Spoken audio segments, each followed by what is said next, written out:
Creating ICP is not a marketing job. Now, our research shows that the reason 70% of the go-to-market leaders say they can't hit their numbers is because they don't have a team clarity and alignment and trust on why they're working what they're working on. And here's why.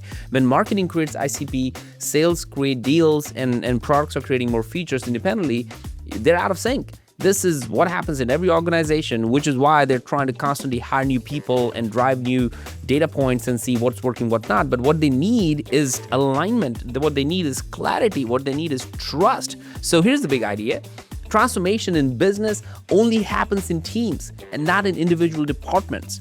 Let me say that again.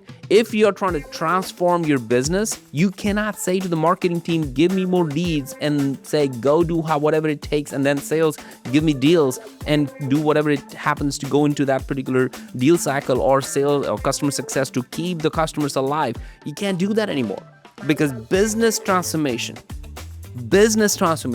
happens in teams, all right? And the team is not made up of departments. Team is made up of people from all the go-to-market functions coming together. So if your ICP is a marketing job, or sales deal velocity is a sales job, or keeping customers is a customer success job, well, as a CEO, you're failing.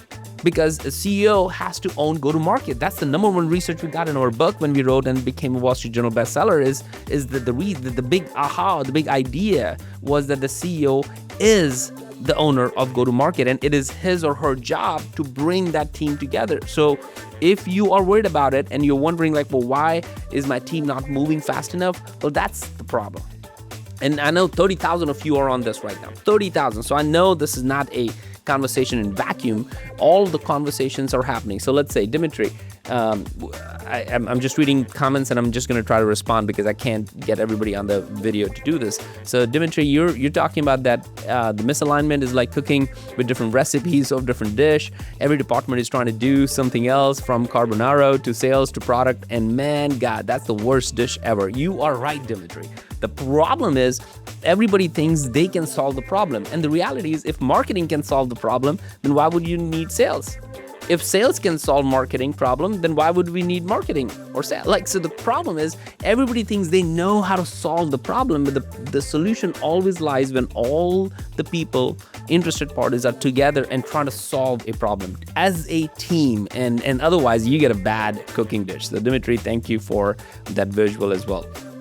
All right, Mark, I have discovered even more fundamental issue. Many companies have their ICP defined, that's true, but too many do not have their ideal profit profile nailed down. All right, if you're a winning deal but missing revenue, it might be because you've added a profit potential. Oh, I see what you're saying. So Mark is talking about this idea that, and I had this client before, all right? There was a sales rep who, so here's what happened. In that company, the client, they were focused on supply chain all day long, all right? Supply chain was the greatest vertical that they were able to focus on. All of a sudden, one of the reps actually went and sold it to healthcare. And that was a really, really big deal for that company. So he came in the next day and said, hey, we got to go after healthcare. So now the marketing program, the website copy, the collateral, the webinars they were running, all of that started around healthcare. And guess what? For 3 months, they stopped everything in supply chain and started focusing on healthcare. And they didn't close a single deal. And their supply chain deal started to slow down. And they were wondering what happened. Well, when we looked at the data, they had never closed a healthcare deal ever before. And in order for them to go and just stop everything that was working, to start focusing on something that may or may not be working, was going after the wrong type of market. So to Mark's point, sometimes the ICP is defined, but when people are in departments and one rep just closes the big deal and we all get excited to go and help that person, we lose the whole point of what we're trying to do and how to build that business together. So you're right. We need to think about where can we grow the most. That's the first question of GTM OS. That's the first question of that whole pillar, 8 pillars that we have. If you go to run on gtmos.com, you will see that. Where can we grow the most is fundamentally the most important question, which is why it cannot be a marketing job to figure out where can we grow the most. It's a business question. All right, we'll take a few more. Simon is saying the net takeaway is teams can't operate in silos. Product marketing and sales must all go together, and ICP should be informed by all three to ensure that there are no misses. But here's the problem I'm facing. My CEO thinks that marketing should own ICP, so what should I do? All right, Simon, that's a great challenge. Your CEO most likely does not know what go-to-market means, so send them the book, Move, that might help. Number two, you need to figure out in yourself, if you seems like you're in marketing, you're leading global, seems like growth for this big company, what you need to be doing is going back to the CEO and saying, all right, well, here's the data. Here's our top segments, segment 1, segment 2, segment 3. Which segment is more profitable? Again, going back to the very first question, where can we grow the most? If the answer is that if segment 1 is more profitable than segment 2 and then segment 3, you would say, well, I need to spend, where do you want me to, Mr. or Ms. CEO, where do you want me to spend more money? On segment 1, segment 2, or segment 3? Most likely, the CEO is going to say segment 1. Boom, you got your answer, and you wouldn't even have to fight with the CEO. And because most people, what they do is they try to go and say, I think this is good, and I think this, they're all opinions. They're found in the book of second opinions. What you need to do is go and look at segments and have data to show what works, what doesn't, and say, if you want me to invest here, I just want a lower quota, a lower result, and a lower pipeline, and a lower revenue goal. If you want me to invest the same amount of $100 in this, then I will have a higher quota and higher pipeline and higher revenue. I bet you have that conversation with your CEO, Simon. You're going to have the CEO saying, you know what, Simon needs a raise. I really believe the alignment and clarity is not just top down, it's also bottoms up. So instead of complaining, we actually owe it to ourselves to think, why? Because the CEO is, it's not like they don't want to make a profit. It's like they want to make a profit, but they want to do it the right way. So you got to figure that part out. All right. A few more. Okay. Anastasia, I love this. This is a hot topic based on a number of comments. Yeah, I see the comments are just coming in.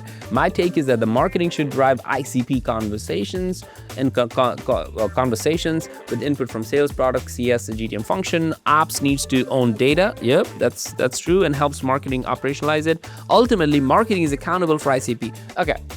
So I've been a CMO at Pardot, right? And went through the acquisition, was at Salesforce. I was a CMO and co-founder at Terminus. So I'm a marketer, all right? So, you know, if when you think about marketing, I understand the ownership idea that marketers have around ICP. The same thing is with sales. Sales have ownership around like, hey, I want to own a pipeline all the time. Makes sense because that's your job. That we inherently feel like that's the way we should be doing it. But here's the issue with that, Anastasia.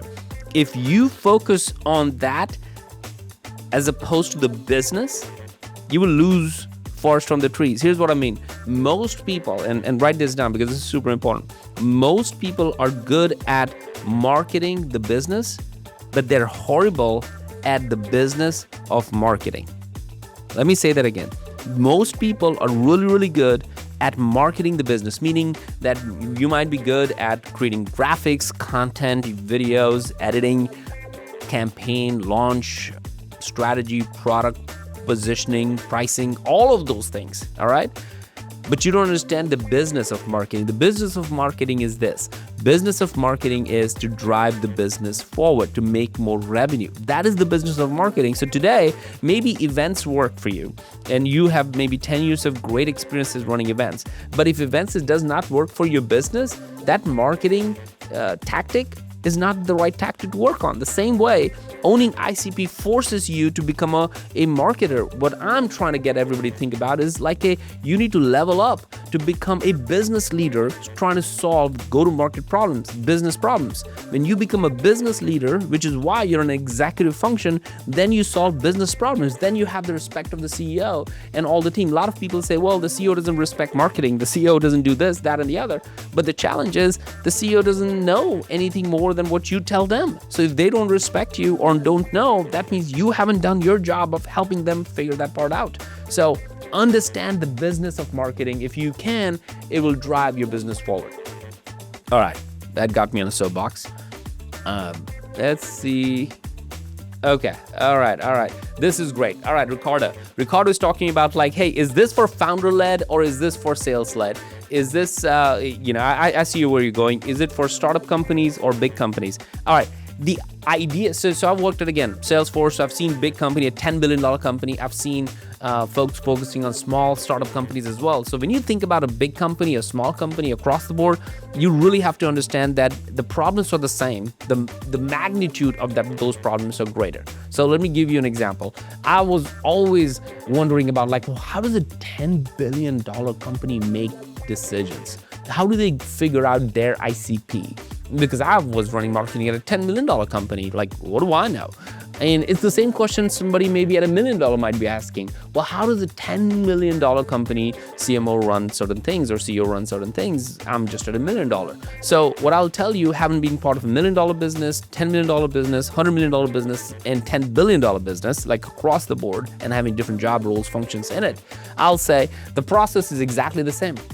The process is exactly the same, and the magnitude of those outcomes is really where the money is. So, for example, when Ricardo, you're asking about, like, hey, what happens in a startup? Is it different than what happens in a big company? Not necessarily. I've been at Salesforce where we'll have debate, like literal debate, around what should we focus on, which segment should we go after. We had industry-specific product marketing teams focused on every single industry, and their whole job every single day was to create content, webinar, process for supply chain, content, webinar, events for construction, content, webinar, events for a manufacturing. Different industries, they have different profit margins, they have different goals around it, and they focused on it. That's no different than you as a $10 million business who's saying, yeah, okay, here's what I need to focus on.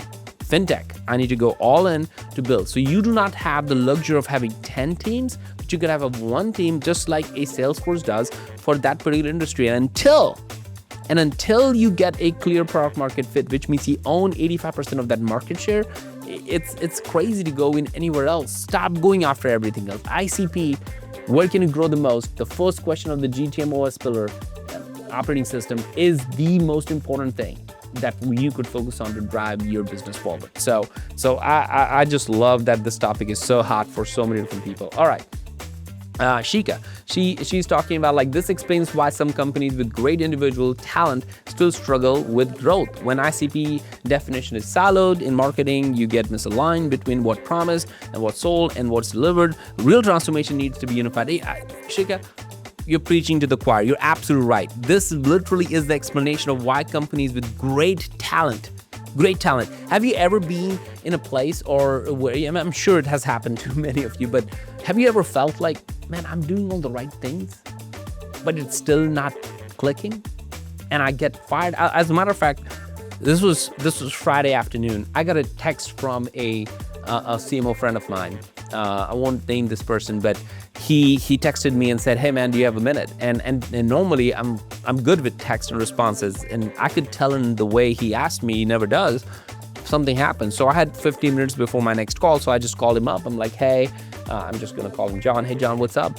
And John was like, dude, I worked at this company, and we crushed the revenue goals, and I'm let go. And I'm like, wait, what? You let go? I'm sorry you let go, but you all just said that you crushed the revenue goals. What does that mean? He said, well, what I really mean is that we had a pipeline goal. So he went from revenue to pipeline immediately in that conversation. I'm like, okay, so you had a pipeline goal. So what happened? Well, but the sales team didn't close. Okay, so you're saying it's a sales problem? You're like, yeah. I'm like, well, is that the ICP that you guys focused on? He said, well, what we then figured out was also that the ICP that we were working on did not have the highest gross margin, so it wasn't profitable ICP, but that's what I was told by the CEO to work on. So again, he started defending, and I'm like, John, you're an executive. I'm sorry, this sucks, but this is your job to figure out and ask the question, where can we grow the most? What segment is the most profitable for our business? What segment is number 2, number 3, so you can prioritize all of your limited resources in it, figure out which segment drives the most value for the business, and then say no to everything else. Because if you create pipeline in segment 2 and segment 3, and if it takes more time and it's not profitable, then segment 1 is going to suffer and you're not going to have a job. You should have known this. You have 20 years of experience as a go-to-market leader. But the problem is, John is no different than most people who understand how to market the business, but do not understand the business of marketing. The business of marketing is to create business. Your job is to create more sales. Your job is to create more revenue. That is it. So if you take your eye off that ball, nothing else is going to work. So with that, I know there are like hundreds of people. We might do another session on this one. I see Daniel thinking, why this is the problem. This is a terrible idea to have the whole team own go-to-market. No, I'm not saying the whole team owns go-to-market, by the way. What I'm trying to say is that if you have a go-to-market issue in your business, and if your ICP is still not clear, then what you need to focus on is your ICP. And if you do ICP work in silo, which means you're just going to go and work on with your marketing team and come up with your ICP, and then your sales is not going to follow up, the CS team is not going to like it, you're going to lose business and you're going to lose your job. So ICP, sales focus, all these topics are so important to be done as a team. CEO owns go-to-market. Business transformation happens in teams, and you have to own the business of marketing if you are in a marketing role. You cannot blame it on the CEO. And if you're a CEO listening to this, you got to figure out how you're going to help your team to have clarity and alignment and trust that we're going to work on these big go-to-market challenges. Stop making a marketing meeting. And I'll leave you with one final thing. If your business today has a meeting that is called a sales pipeline meeting, or a marketing attribution meeting, or a ICP meeting, you have already lost. Forget making it about teams and like distributed teams. Make it about a team. So call your meetings as business transformation meetings, right? So for example, instead of calling it very specific to a function, call it a go-to-market meeting. So call it a we're going to solve our churn issue, and don't make it a customer success person leading that thing. Actually make it an executive conversation. Everybody in your team should come to the conversation in that meeting trying to solve a business problem, not trying to solve their department or problem. And that's a big ask. So again, ICP is not a marketing job, and so is sales. Is not sales pipeline velocity is not just a sales job, and so is retention not a pure play customer success job. What it is CEO has to own go-to-market, and business transformation happens in teams. Well, if you're ready, let's keep moving.